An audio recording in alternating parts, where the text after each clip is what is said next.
교회의 복과 고난이라는 제목으로 하나님 말씀 함께 나누고 기도하도록 하겠습니다. 저희가 지난 주일에 이 교회의 복에 대한 말씀을 나눴습니다. 교회는 한마디로 하나님 백성들의 공동체를 의미합니다. 구약 시대에는 이스라엘 백성들이 하나님의 백성이었습니다. 그리고 신약 시대에는 이제 그리스도인들이 하나님의 백성입니다. 하나님의 백성은 하나님께서 주시는 복을 받고 그 복을 나누면서 살아야 됩니다. 그런데 오늘 본문 보시면 예수님께서 교회의 고난에 대해서 말씀을 하십니다. 예수님은 제자는 자기를 부인하고 자기 십자가를 지고 예수님을 따라야 된다 이렇게 말씀하십니다. 이거를 좀 단순하게 생각하면 이 복과 고난이 서로 정반대처럼 보입니다. 그런데 놀랍게도 이 사실 복과 고난은 서로 긴밀하게 연결이 되어 있습니다. 오늘은 교회의 복과 고난에 대해서 한번 생각을 해보도록 하겠습니다. 세 부분으로 나눠서 오늘 본문 살펴볼 텐데, 첫 번째 예수님의 고난, 두 번째 교회의 복, 세 번째 교회의 고난입니다. 먼저 예수님의 고난입니다. 우리 예수님이 고난을 받으신 것은 교회에 복을 주시기 위함입니다. 21절 보시면 이때로부터 예수 그리스도께서 자기가 예루살렘에 올라가 장로들과 대제사장들과 서기관들에게 많은 고난을 받고 죽임을 당하고 제3일에 살아나야 할 것을 제자들에게 비로소 나타내시니. 여기서 이때로부터 할 때 이때는 제자들이 예수님을 그리스도요 살아계신 하나님의 아들이라고 고백한 때를 말합니다. 예수님은 제자들이 예수님에 대한 믿음을 고백한 후에 이제 예수님의 죽으심과 부활에 대해서 말씀을 하십니다.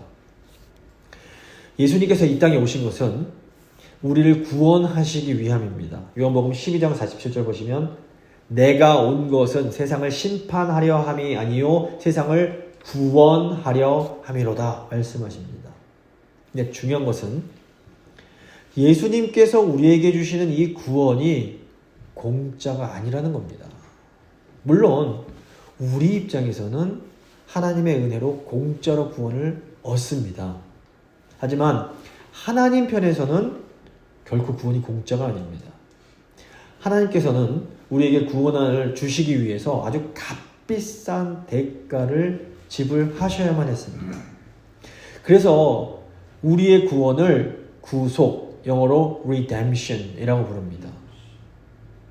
구속이란 말이 뭐냐면 값을 지불하고 어떤 걸 되찾는 것을 말합니다. 그래서 우리가 누군가를 용서하려면 반드시 어떤 대가를 지불해야 됩니다. 가령 아이들이 이제 공을 가지고 놀다가 이웃집 창문을 깨뜨렸습니다. 아이들이 그 집에 가서 죄송하다고 용서를 빌었습니다. 이웃집 주인 아저씨가 좋은 분이라 기꺼이 아이들을 용서해 주셨습니다. 자, 이제 그럼 모든 게 다 해결된 겁니까? 근데 그렇지가 않습니다. 이제 깨진 창문을 고쳐야 되는 겁니다. 그리고 깨진 창문을 고치려면 비용이 들어갑니다. 용서에는 언제나 세 가지 차원이 있습니다. 먼저 잘못한 사람이 회개를 해야 됩니다. 그리고 피해를 입은 사람이 용서를 해줘야 됩니다. 그리고 실질적인 배상, 회복이 있어야 됩니다. 첫째로 잘못한 사람의 뉘우침과 회개, 이게 있습니다. 아이들이 자기들의 잘못을 깨닫고 용서를 구해야 됩니다. 이게 이제 용서의 시작입니다. 두 번째로 피해를 당한 사람이 용서를 하는 그런 차원이 있습니다. 이웃집 아저씨는 아이들의 실수와 잘못을 용서해 주신 겁니다. 셋째로 피해에 대한 실질적 배상과 회복이라는 차원이 있습니다. 누군가는 돈을 지불하고 깨진 창문을 고쳐야만 하는 겁니다. 제가 다른 예를 또 하나 드리겠습니다. 제가 실제로 이제 중학교 때 있었던 일인데, 저희 학교 선생님 중 한 분이 비가 오는 밤에 차를 운전하시다가 사고를 내셨습니다. 어떤 할머니가 갑자기 무단횡단을 하셔서 선생님의 차가 그 할머니를 친 겁니다. 결국 그 할머니가 돌아가시게 됐습니다.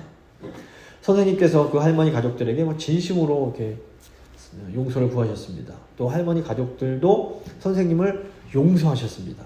그런데 그래도 선생님은 법적인 책임을 지셔야만 했습니다. 하나님께서 우리를 용서하시는 것도 마찬가지입니다. 먼저 우리가 우리 죄에 대해서 진심으로 회개를 해야 됩니다. 그러면 하나님께서 우리 죄에 대해서 용서를 해주십니다. 하지만 이 하나님의 용서에는 법적인 차원, 실질적인 차원이 포함이 됩니다. 문제는 우리 죄가 너무나 심각하기 때문에 영원한 죽음의 형벌로만 그 값을 치를 수가 있다는 겁니다. 근데 우리는 우리의 죄에 대해서 이 대가를 지불할 능력이 없습니다. 그래서 예수님께서 우리를 대신해서 십자가에서 죽으신 겁니다. 하나님께서 우리를 대신해서 죄값을 지불하신 겁니다. 복음이 무엇입니까? 우리가 지은 죄에 대한 비용을 하나님께서 직접 지불하셨다라는 겁니다. 예수가 그리스도라는 것은 예수님이 우리를 구속해 주시는 분이라는 것을 의미합니다. 그러니까 우리가 예수님을 그리스도로 믿고 고백하면 우리가 구원을 받게 되는 겁니다. 로마서 10장 9절 보시면 네가 만일 너의 입으로 예수를 주로 시인하며 또 하나님께서 그를 죽은 자 가운데서 살리신 것을 너의 마음에 믿으면 구원을 받으리라. 사람이 마음으로 믿어 의에 이르고 입으로 시인하여 구원에 이르느니라. 이렇게 말씀합니다. 예수님께서 왜 고난을 당하셔야 했습니까? 이사야 선지자는 이렇게 말합니다. 그가 찔림은 우리의 허물 때문이요 그가 상함은 우리의 죄악 때문이라. 그가 징계를 받음으로 우리는 평화를 누리고 그가 채찍에 맞음으로 우리는 나음을 받았도다. 우리는 다 양 같아서 그릇 행하여 각기 제갈 길로 갔거늘 여호와께서는 우리 모두의 죄악을 그에게 담당시키셨도다. 그러니까 우리 예수님께서 고난을 당하신 것은 우리를 회복시키고 우리에게 복을 주시기 위함입니다. 그래서 요한복음 10장 10절 보시면 예수님께서 이렇게 말씀하십니다. 내가 온 것은 양으로 생명을 얻게 하고 더 풍성히 얻게 하려는 것이라. 예수님이 고난을 당하신 것은 우리에게 생명을 주시고 우리에게 풍성한 복을 주시기 위함입니다. 예수님의 고난이 우리의 복과 연결이 됩니다. 예수님의 고난이 없으면 우리의 복도 없는 겁니다. 그래서 우리가 우리를 위해 고난당하신 예수님의 그 사랑에 감격하게 되는 겁니다. 자, 이제 교회의 복을 좀 더 구체적으로 생각해 보겠습니다. 교회는 예수님의 고난을 통해서 어마어마한 복을 받습니다. 사도 바울이 이 교회가 받는 복에 대해서 하나님을 찬양합니다. 에베소서 1장 3절을 보시면 찬송하리로다. 하나님 곧 우리 주 예수 그리스도의 아버지께서 그리스도 안에서 하늘에 속한 모든 신령한 복을 우리에게 주시되. 그러니까 우리가 예수 그리스도 안에서 받는 복은 신령한 복, 영어로 하면 spiritual blessing입니다. 신령한 복은 한마디로 이 구원에 속한 복을 의미합니다. 구원에는 어마어마하게 풍성한 의미가 담겨 있습니다. 사람들이 구원하면 죽어서 지옥에 가지 않는 것을, 지옥 가지 않고 천국 가는 것만 생각을 합니다. 물론 우리가 죽어서 천국에 가는 게 너무너무 중요합니다. 그런데 우리가 죽어서 천국 가는 것은 이 구원의 지극히 일부에 불과합니다. 신약 성경은 우리가 받는 복인 구원에 대해서 어마어마하게 많은 것들을 가르쳐 줍니다. 너무 많기 때문에 이 짧은 시간에 다 말씀드릴 수 없고 오늘 몇 가지만 말씀을 드리도록 하겠습니다. 우선 우리가 구원의 복을 받으면 이 거듭남을 경험을 합니다. 요한복음 3장에서 유대교 지도자인 니고데모가 예수님을 밤에 찾아갑니다. 이때 예수님께서 거듭남을 말씀하십니다. 사람이 거듭나지 않으면 하나님 나라 볼 수 없다. 이 말씀하십니다. 이 거듭난다라는 것은 완전히 새로운 삶을 새롭게 살게 되는 걸 말합니다. 이것은 마치 소경이 눈을 뜨고 귀머거리가 귀가 열리는 것과 같습니다. 그러니까 사람이 거듭나게 되면 이전까지는 보이지 않던 것이 보이고 이전까지는 들리지 않던 것이 들리는 일이 일어납니다. 예수님을 믿지 않다가 성인이 돼서 예수님을 믿은 분들은 이 거듭남의 복을 아주 분명하게 경험을 하는 경우가 많습니다. 그런데 이 모태신앙들은 이 거듭남의 은혜를 경험하지 못한 채로 그냥 교회 다니는 경우가 많습니다. 날 때부터 그냥 기독교 집안에 자라니까 이게 얼마나 귀한 건지 잘 모르는 겁니다.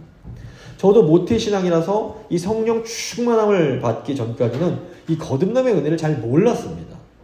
그런데 예수님께서 사람이 거듭나지 않으면 하나님 나라를 볼 수 없다 말씀하십니다. 요한복음 3장 3절 보시면 예수께서 대답하여 이르시되 진실로 진실로 너에게 이르노니 사람이 거듭나지 아니하면 하나님의 나라를 볼 수 없느니라. 이 하나님의 나라를 보지 못하면 우리가 하나님의 나라를 추구하면서 살 수가 없습니다. 그럼 어떻게 해야 이 거듭남이라는 복을 경험할 수 있을까요? 우리 하나님께 간절히 성령을 구해야 됩니다. 예수님은 성령 충만을 구하는 자에게 주실 것을 약속하십니다. 마태복음 7장 7절 보시면 구하라 그리하면 너에게 주실 것이요 찾으라 그리하면 찾을 것이요 문을 두드리라 그리하면 너에게 열릴 것이니 구하는 이마다 받을 것이요 찾는 이는 찾아낼 것이요 두드리는 이에게 열릴 것이니라. 이게 성령에 대한 말씀입니다. 물론 예수님을 구주로 고백하는 사람은 이미 그 안에 성령께서 함께하고 계십니다. 하지만 이게 구원을 받은 성도들도 이 성령 충만함의 경험이 반드시 필요합니다. 성령께서 우리의 마음을 가득 채우고 우리를 다스리실 때 정말로 모든 것이 새로워지는 이 거듭남의 기쁨을 경험할 수가 있게 됩니다. 아직 이 거듭남의 복을 경험해보지 못한 것 같으시다면 이 하나님께 성령 충만함의 은혜를 간절히 구하셔야 됩니다. 우리가 간절히 구할 때 하나님께서 반드시 이 놀라운 은혜를 부어주십니다. 이 은혜를 받으면 정말로 이 세상이 달리 보입니다. 이 어마어마한 복을 반드시 누리실 수 있기를 바랍니다. 둘째로 우리가 구원의 이 복을 받으면 회심을 경험합니다. 이 회심을 영어로 conversion이라고 하는데요. 이 회심은 죄악된 삶에서 완전히 돌아서서 하나님께로 나아가는 걸 말합니다. 그러니까 회심은 내 힘으로는 도저히 끊을 수 없던 아주 강력한 죄의 습관이나 어떤 중독으로부터 벗어나서 예수님을 따르게 되는 것을 말합니다. 이 회심은 어떤 의미에서 해방, 자유를 경험하는 겁니다. 그래서 알코올 중독이나 마약 중독 같은 이런 것들은 인간의 힘으로는 정말 도저히 끊어내기가 어렵습니다. 그런데 이제 보시면 예수님을 믿고 나서 또 회심을 통해서 이런 중독에서 자유케 된 분들의 간증이 많이 있습니다. 회심하기 이전에는 사실 바울도 심각한 중독에 빠져 있었습니다. 바울이 빠져있던 중독은 바로 종교입니다. 중독에는 크게 두 가지 종류가 있습니다. 우선 알코올, 약물, 마약, 음식처럼 우리 몸 안으로 섭취되는 것과 관련된 물질 중독이 있습니다. 그리고 성, 게임, 도박, 쇼핑, 인터넷, 종교 같은 어떤 구체적인 행동과 관련된 과정 중독이라는 것이 있습니다. 이 종교 중독은 이 과정 중독에 해당합니다. 자꾸 그걸 반복하면서 거기 완전히 중독이 되는 겁니다. 이 종교 중독은 통제력을 상실할 정도로 아주 강박적으로 이 종교에 집착하는 겁니다. 종교에 중독이 되고 나면 어떤 일이 생기냐? 다른 사람에 대해서 배타성과 공격성이 아주 심해지게 됩니다. 열심히 믿는다고 다 신앙이 좋은 게 아닙니다. 중독일 수 있습니다. 좋은 신앙은 주위 사람들을 복되게 해줍니다. 물론 이 신앙이란 것이 때로 주위 사람들과 이렇게 갈등을 유발할 수 있습니다. 예수님을 믿으려다 보면 핍박이 있을 수 있고 안 믿는 자들과 갈등이 있을 수 있습니다. 하지만 이 좋은 신앙은 절대로 폭력적이 되지 않습니다. 내 믿음을 위해서, 나의 신앙을 위해서 다른 사람을 멸시하고 다른 사람을 비난하고 다른 사람을 정죄하는 것은 바른 신앙이 아니라 종교 중독일 가능성이 높습니다. 바울은 자기의 믿음, 자기의 종교를 위해서 다른 사람을 죽일 만큼 중독이 심했습니다. 이 이상한 이단, 사이비에 빠지는 것도 일종의 종교 중독으로 볼 수 있습니다. 이 빠지고 나면 아주 사람이 무섭게 변합니다. 사도행전 9장을 보시면 사도 바울이 이제 그 다메섹 도상에서 회심을 하는 내용이 나옵니다. 이 회심 이후에 이 바울이 종교 중독에서 완전히 탈출해서 전혀 새로운 삶을 살아갑니다. 그래서 바울 서신을 보시면 바울은 그리스도 안에서 아주 놀라운 자유를 고백을 합니다. 동시에 바울은 이제 어마어마하게 포용력 있는 사람이 되고 유연한 사람으로 변하게 됩니다. 회심 전에는 막 자기랑 다르면 죽이고 정죄하고 막 핍박하던 사람이 회심 이후에는 자기 자신을 위해서가 아니라 이제 다른 사람을 위해서 살아가게 되는 겁니다. 이 바울의 회심으로 어마어마하게 많은 사람들이 예수 그리스도의 복음을 듣게 됩니다. 회심을 통해 바울이 자신이 하나님으로부터 받은 복을 이 다른 사람들과 나누는 그런 삶을 살 수 있게 되는 겁니다. 우리가 기억해야 될 것은 이 회심이란 것이 긴 과정이 필요하다는 겁니다.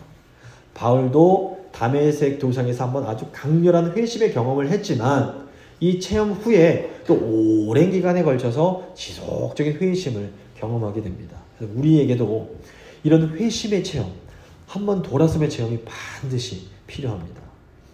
셋째로 구원의 복을 받으면 우리 자존감, 자신감이 회복이 됩니다. 이게 칭의와 관련이 있는데 바울 서신 보시면 우리가 예수님을 믿을 때에 우리는 의롭게 여김을 받게 됩니다. 의롭게 여김을 받는다라는 것은 이 법률 용어로서 하나님 앞에서 너 이제 무죄다 땅땅 선언받는 겁니다. 의롭게 된다라는 것은 이제 더 이상 죄책감, 두려움 이런 거에 시달릴 필요가 없게 되는 것을 의미합니다. 우리가 신앙생활을 할 때 우리를 참 힘들게 하는 것 중 하나가 바로 죄책감입니다. 근데 이 죄책감에는 긍정적인 측면과 부정적인 측면이 다 있습니다. 건강한 죄책감은 우리를 더 양심적이 되게 하고 죄로부터 멀어지게 만듭니다. 도움이 되는 부분이 있습니다. 그런데 문제는 지나친 죄책감입니다. 지나친 죄책감은 우리의 마음과 우리의 몸을 병들게 만듭니다. 매사에 보면 너무 근심과 걱정이 많은 분들이 계십니다. 이런 분들은 하나님께서 사도 바울을 통해서 우리에게 주신 말씀을 좀 기억하실 필요가 있습니다. 로마서 8장 31절부터 34절입니다. 그런즉 이 일에 대해서 우리가 무슨 말을 하리요? 만일 하나님께서 우리를 위하시면 누가 우리를 대적하리요? 자기 아들을 아끼지 아니하시고 우리 모든 사람을 위하여 내주시니가 어찌 그 아들과 함께 모든 것을 우리에게 주시지 아니하겠느냐? 누가 능히 하나님께서 택하신 자들을 고발하리요? 의롭다 하신 이는 하나님이시니 누가 정죄하리요? 죽으실 뿐 아니라 다시 살아나신 이는 그리스도 예수시니 그는 하나님 우편에 계신 자요 우리를 위하여 간구하시는 자시니라. 하나님께서 우리 편이란 것을 확신하면 다른 사람이 무슨 말을 해도 우리가 흔들리지 않게 됩니다. 자, 우리가 잘 기억하셔야 되는 게 우리가 사랑하고 또 우리를 사랑해주는 사람도 하나님의 뜻과 반대되는 것을 우리에게 얘기할 수 있습니다. 오늘 말씀 보시면 예수님을 그렇게 사랑하는 베드로였지만 예수님께 마귀의 메시지를 전합니다. 22절 보시면 베드로가 예수를 붙들고 항변하여 이르되 주여 그리 마옵소서 일이 절대로 주에게 미치지 아니하리이다. 예수께서 돌이키시며 베드로에게 이르시되 사단아 내 뒤로 물러가라. 너는 나를 넘어지게 하는 자로다. 네가 하나님의 일을 생각하지 아니하고 도리어 사람의 일을 생각하는구나. 이 아담에게 마귀의 메시지를 전한 것도 사랑하는 그의 아내 하와였습니다. 그러니까 사랑하는 가족들도 연약해지면 마귀의 말을 전하는 통로가 될 수 있습니다. 약한 게 악한 겁니다. 내가 영적으로 연약해지고 내가 두려움에 쌓이면 나도 얼마든지 사람의 말을 말하는 마귀의 통로가 될 수 있는 겁니다.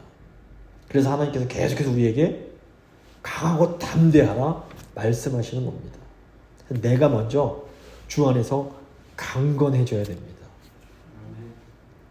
우리가 하나님의 사랑을 확신하고 담대해질 때에 우리는 복의 통로가 될 수 있고 믿음의 통로가 될 수가 있는 겁니다. 자, 이제 마지막 교회 고난을 생각해 보겠습니다. 교회는 이 고난을 통해서 하나님의 복을 누리고 또 전하게 됩니다. 24절 보시면 이 예수께서 제자들에게 이르시되 누구든지 나를 따라오려거든 자기를 부인하고 자기 십자가를 지고 나를 따를 것이니라. 하나님께서 우리에게 주시려고 하는 것은 풍성한 복입니다. 그런데 이 복은 우리가 하나님 말씀에 순종할 때에 받을 수 있습니다. 이 하나님의 복은 마치 은혜의 담비와 같습니다. 하나님께서는 계속해서 우리에게 풍성한 복을 계속 내려주고 계시는 겁니다. 근데 믿음이 뭐냐? 믿음은 이 하나님의 은혜의 비를 담는 그릇입니다. 비가 아무리 쏟아져도 그릇을 뒤집어두면 그 빗물을 받을 수가 없는 겁니다. 우리가 하나님의 복을 받으려면 겸손하게 우리 마음을 이렇게 열어야 됩니다. 가령 하나님께서 복을 버려라, 욕심을 버려라 막 말씀하시면 욕심이 나도 욕심을 버려야 됩니다. 이게 마음을 여는 겁니다.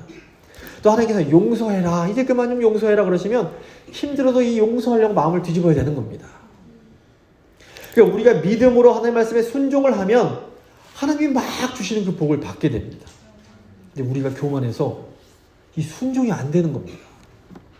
하나님 뜻이 아닌 줄 알면서도 계속해서 내 뜻대로 내 고집대로 꽉 이걸 막아놓습니다.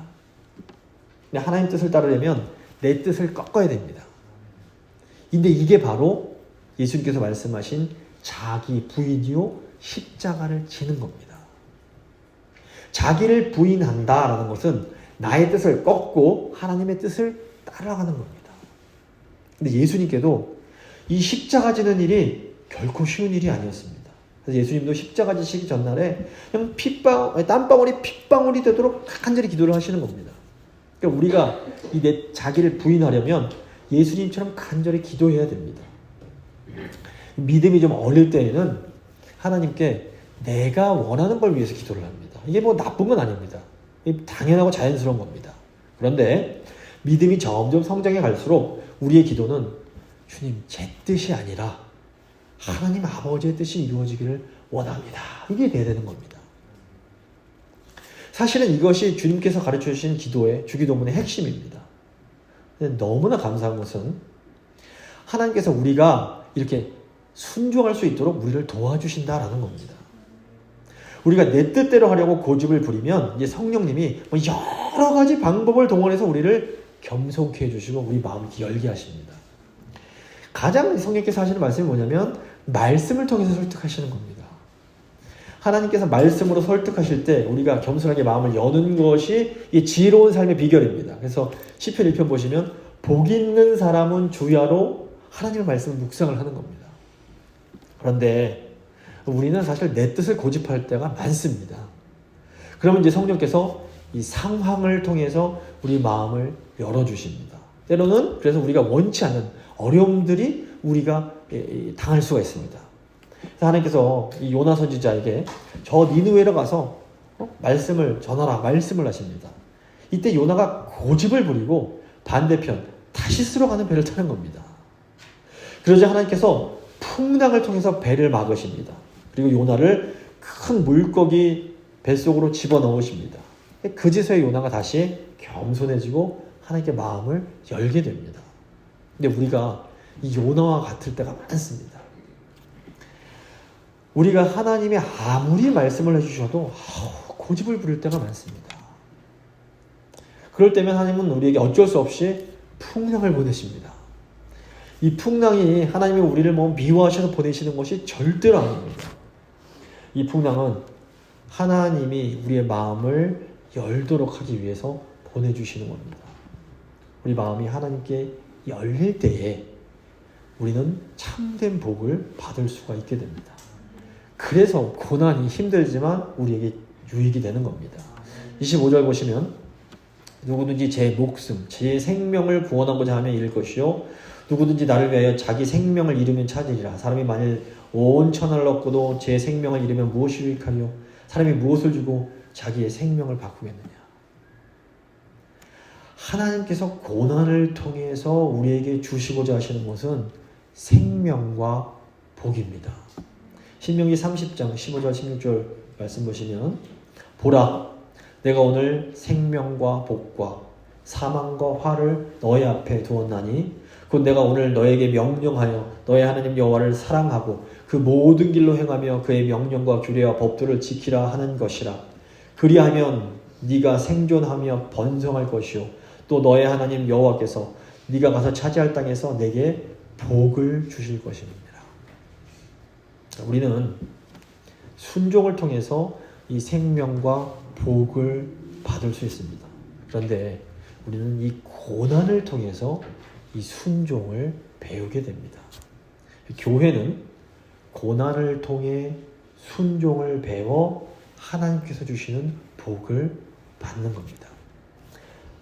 말씀을 마무리 짓도록 하겠습니다. 예수님께서 고난 받으신 것은 우리에게 복을 주시기 위함입니다. 교회는 예수님의 고난을 통해서 놀라운 복을 받게 됩니다. 또 교회는 고난을 통해서 하나님의 복을 누리고 전할 수 있게 됩니다. 똑같은 이슬을 먹고도 뱀은 독을 만들지만 벌은 꿀을 만듭니다. 똑같은 고난이지만 어떤 사람에게는 반항과 불평, 불만, 원망의 이유가 되고 어떤 사람에게는 회개와 감사의 기회가 될 수도 있는 겁니다. 하나님께서 우리에게 허락하신 고난을 복과 생명의 기회로 만들어가는 우리 모두가 될 수 있기를 간절히 소망합니다. 믿음의 기도 잠시 드리시겠습니다.